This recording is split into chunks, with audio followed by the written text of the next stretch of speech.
अमित शाह ने सोचा होगा कि जैसे ममता बनर्जी के पीछे पूरा सिस्टम लगाकर बंगाल जीत लिया, ठीक वही खेल रेवंत रेड्डी के साथ खेलकर तेलंगाना की सियासी जमीन पर कमल खिला लेंगे। लेकिन यहाँ तो भाजपा के सहयोगी चंद्रबाबू नायडू ने ही उनके अरमानों पर पानी फेर दिया। एक तरफ तेलंगाना पहुंचकर नितिन नबीन ने राज्य को कांग्रेस मुक्त सरकार बनाने की कसम खाई, तो वहीं दूसरी तरफ चंद्रबाबू नायडू भाजपा के खेल को चौपट करते दिखे। यहां तक कि नायडू जनता को भरोसा दिलाने लगे कि रेवंत रेड्डी ही तेलंगाना के सबसे बेस्ट सीएम हैं।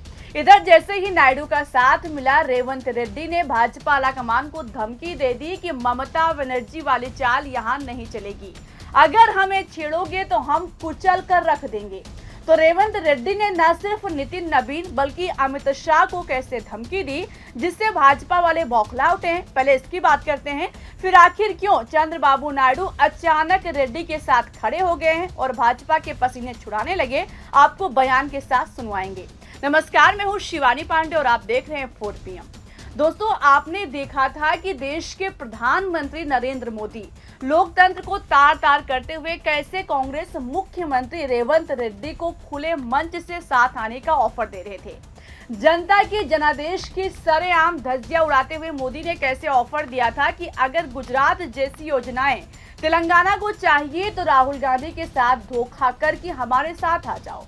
लेकिन मोदी की दाल रेवंत रेड्डी के सामने नहीं गली। जब रेवंत रेड्डी ने इस ऑफर को लात मार दिया तो उनके खिलाफ दिल्ली दरबार में स्क्रिप्ट लिखी जाने लगी। बंगाल की तरह खेला तेलंगाना में खेलने की तैयारी हो रही है। मगर रेड्डी ने साफ कह दिया है कि हमें ममता समझने की भूल मत करना, नहीं तो हम आपको कुचल कर रख देंगे। ऐसा क्यों कहा? क्योंकि दोस्तों, भाजपा के राष्ट्रीय अध्यक्ष नितिन नबीन 3 दिन तक तेलंगाना में डेरा डालकर बैठे थे। नितिन नबीन इतने ओवर कॉन्फिडेंस में थे कि ममता बनर्जी की तरह रेवंत रेड्डी की सरकार जड़ से उखाड़ फेंकने और राज्य को कांग्रेस मुक्त बनाने की बात कह दी। उन्होंने आरोप लगाया कि कांग्रेस और बीआरएस ने ओवैसी की पार्टी के साथ समझौता कर लिया है, लेकिन भाजपा कभी ऐसा नहीं करेगी, बल्कि भाजपा राज्य को कांग्रेस मुक्त बनाएगी। दोस्तों, नितिन नबीन के इतना कहते ही रेवंत रेड्डी ने तुरंत मुंहतोड़ जवाब दिया कि वो आकर यहाँ कहते हैं कि अगली सरकार उनकी होगी। लेकिन सुन लीजिए, आपने पश्चिम बंगाल के बारे में भी यही बात कही थी। पश्चिम बंगाल में आपको 15 साल लग गए, वहां ममता बनर्जी थी, इसलिए आपकी चालें शायद काम कर गई हो। लेकिन यहाँ हमारे लोग तैयार हैं और अगर हमारे साथ साजिश रचने की कोशिश की तो हम डरकर शांत बैठने वालों में से नहीं हैं, बल्कि हम मुंह तोड़ जवाब देते हैं, आपको कुचल कर रख देंगे। यानी रेड्डी ने साफ साफ कह दिया है कि उनको छेड़ कर तो दिखाओ, फिर बाद में ऐसा पलटवार करेंगे कि आपकी हालत खराब हो जाएगी, आपको पछताना पड़ सकता है। दोस्तों, रेवंत रेड्डी के इस बयान से भाजपा वाले इतना बौखलाए हुए नजर आ रहे हैं कि पूछिए मत।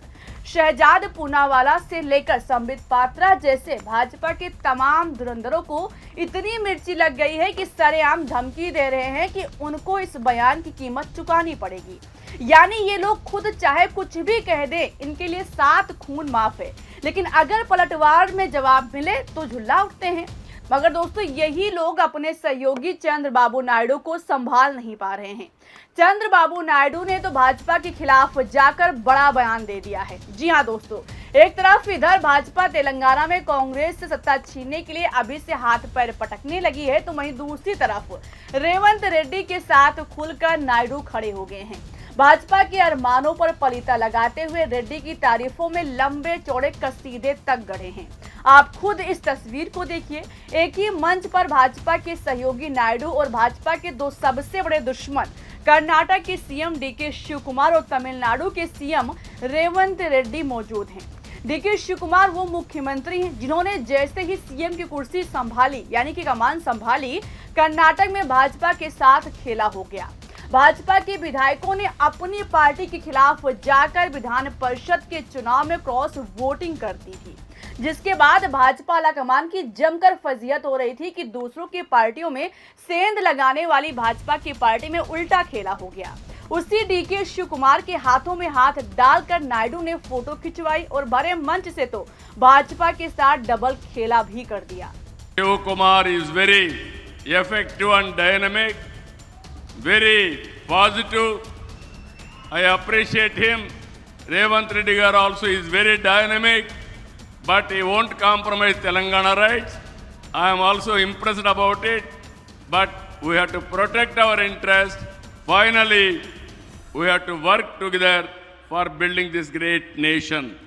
So I am very happy today. तो सुना आपने, जहां भाजपा रेड्डी के खिलाफ तेलंगाना की जनता के सामने जहर उगल रही है, वहीं नायडू कांग्रेस मुख्यमंत्रियों के हाथों में हाथ डालकर फोटो खिंचवाते हैं। साथ ही जनता को भरोसा दिलाते हैं कि रेड्डी की तरह तेलंगाना को मुख्यमंत्री नहीं मिलेगा, क्योंकि वो तेलंगाना के अधिकारों से कोई समझौता नहीं करते हैं। दोस्तों, चंद्रबाबू नायडू, डीके शिव कुमार और रेवंत रेड्डी में कॉमन ये है कि तीनों दक्षिण के 3 बड़े राज्यों के सीएम हैं। अनकॉमन ये है कि डीके और रेवंत एक पार्टी के हैं, लेकिन चंद्रबाबू नायडू बीजेपी के दोस्त हैं। अब तीनों सीएम के साथ मंच पर आने का मतलब साफ है कि भले ही नायडू भाजपा के साथ हैं, लेकिन अगर बात दक्षिण की आएगी तो ये तीनों एक साथ हैं। आपको बता दें कि तीनों सीएम तुंगभद्रा बांध के सभी 33 नए क्रेस्ट गेट्स के उद्घाटन के अवसर पर एक साथ एक मंच पर मौजूद नजर आए, मगर उस मंच से रेड्डी की तारीफ करने का मतलब क्या बनता है आप खुद समझ सकते हैं, और वो भी उस वक्त पर जब खबरें सामने आ रही हैं कि ममता और उद्धव के बागी सांसदों की वजह से मोदी सरकार में चंद्रबाबू नायडू की पावर खत्म हो गई है। नायडू बाबू अगर सोच रहे हैं कि अपने बहुमत के दम पर भाजपा को झुका लेंगे तो अब ऐसा नहीं कर पाएंगे। उनकी पावर अब बागी सांसदों के एनडीए के साथ आने से खत्म हो चुकी है। किंग मेकर का ताज नायडू के सिर से छीन गया है। शायद अब नायडू बाबू को भी दोस्तों पता चल गया है कि मोदी सरकार में उनकी पहली जैसी स्थिति नहीं रह गई है। तो सवाल उठ रहा है कि क्या इसीलिए नायडू अब अपने पड़ोसी राज्यों के मुख्यमंत्री के साथ अपने रिश्ते मजबूत करने में लग गए हैं? क्या इसीलिए कांग्रेस से अपना संबंध खराब नहीं करना चाहते हैं? फिलहाल जिस तरह से रेड्डी ने भाजपा को खुला चैलेंज कर दिया है, ऐसे में क्या ममता बनर्जी वाला खेल रेवंत रेड्डी के साथ खेलना भाजपा को भारी पड़ेगा? क्या तेलंगाना में अमित शाह की चाणक्य नीति धाराशाही हो जाएगी?